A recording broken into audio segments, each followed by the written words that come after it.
Hey, what up, everybody? steviebreech coming to you. This is good old round 3 of FreakinYaYa88 versus Stevie Breach in the Hulk Hogan feud of 2012.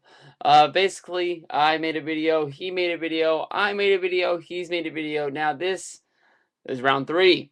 Breaks down. He just does not understand that I think that Hulk Hogan could be a good 1 month champion in 2002. That he doesn't think that a 55-year-old Hulk Hogan should be able to beat the young and tough Brock Lesnar of 2002. I don't remember how old he was, but I do remember that at that time he was the youngest champion at that time. And basically, my involvement of Hulk Hogan with the whole Brock Lesnar feud is just trying to eliminate the pants-wearing Big Show from Survivor Series that year. I think it would have been a much rather build. You put words in my mouth. I never thought to say that it would have been a bigger match about it being in Madison Square Garden, but damn well it could have been. And I think that just like at WrestleMania 19, when Hogan beat, I apologize, when Lesnar beat Angle, it got Angle to a place where he pretty much turned face in the ring because he was humbled to the point where he was beat. Either that or from the botched. Splash Lesnar did. He didn't know where the hell he was, and he needed Angle to guide him around the ring. I think that Hogan beating Brock Lesnar could have humbled him to the point where you could have started his face turn right there.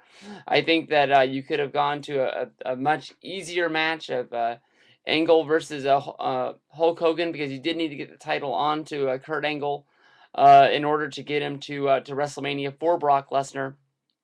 And I think those matches would have been a lot smoother. Angle had matches with Hogan on SmackDown that were very believable and very good. And in those matches, I think that Hulk Hogan could have been injured to the point where he had to become more of a manager or more of a leadership role for the Team Brock, which they did at the pay-per-view before WrestleMania. It was Team Brock against Team Angle. They were trying to make 3 stars at that time. They were trying to push up Chris Benoit. They were trying to push up Edge and Brock Lesnar all at the same time.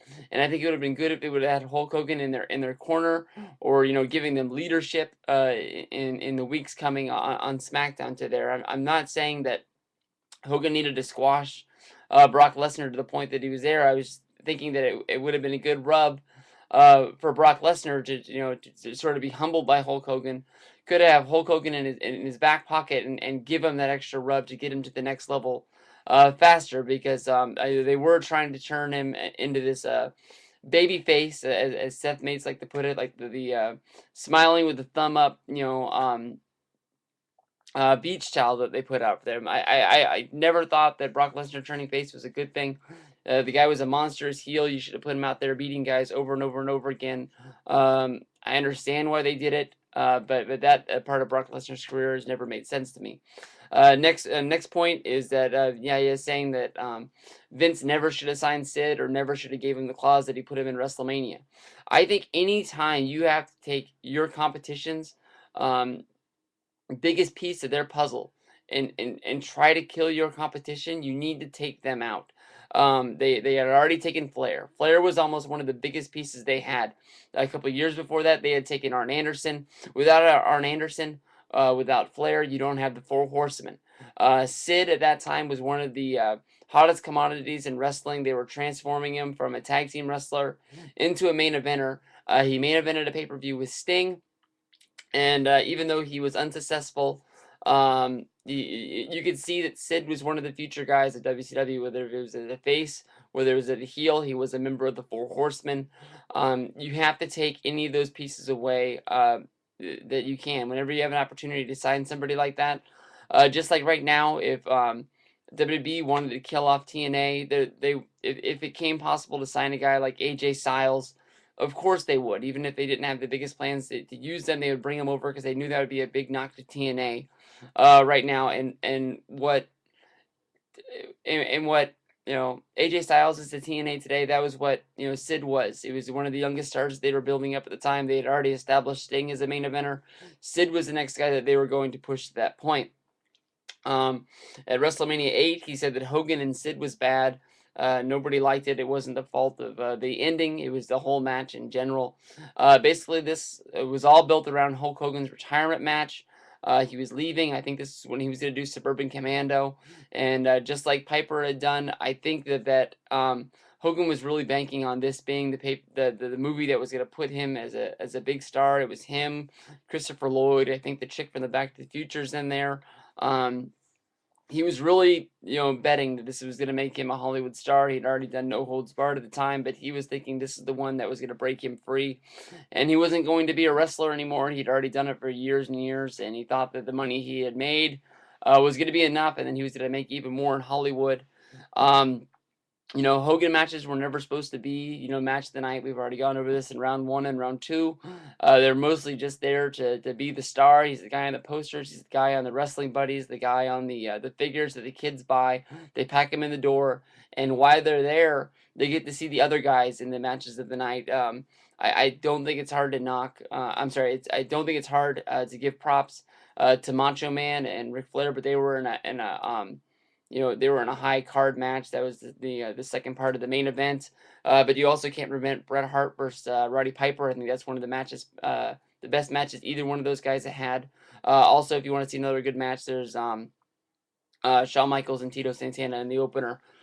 Tito Santana, I think that was. No, he wrestled at WrestleMania 9, but it was one of his last WrestleManias, and he was a big part of the undercard for a lot of WrestleManias out there, and I think he's a guy that not that many people look at as a big star out there. Next point is he wishes that Hogan would have put over Flair, who would have put over the Ultimate Warrior.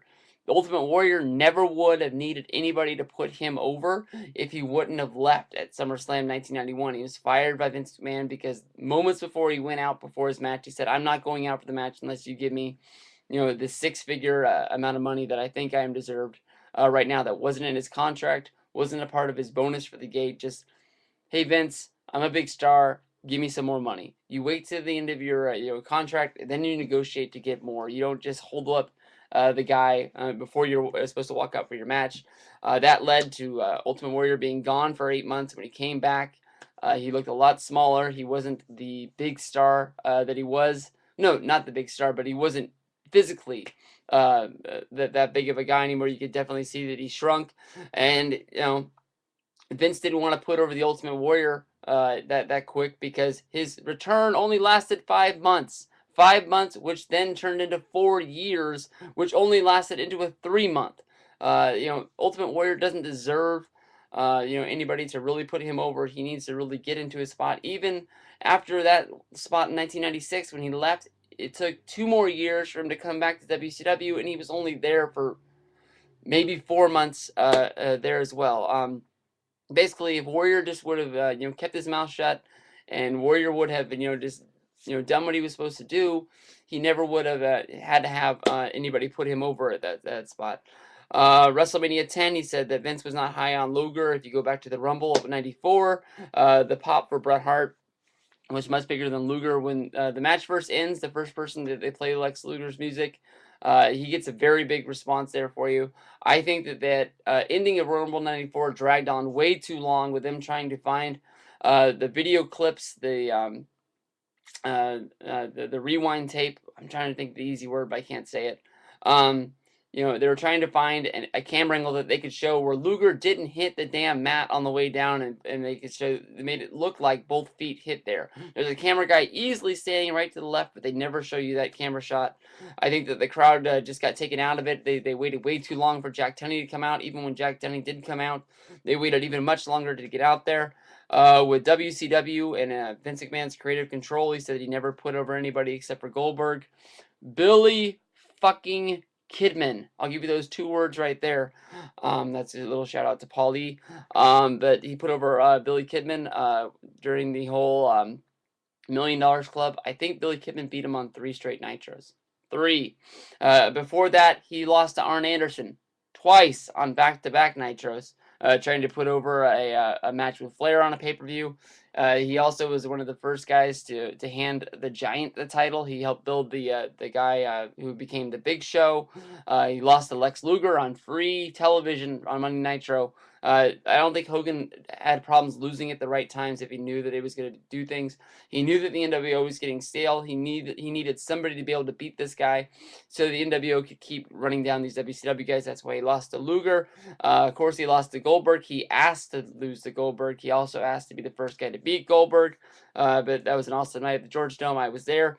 And he asked me to pick the finger poke of doom and find some way to put that over.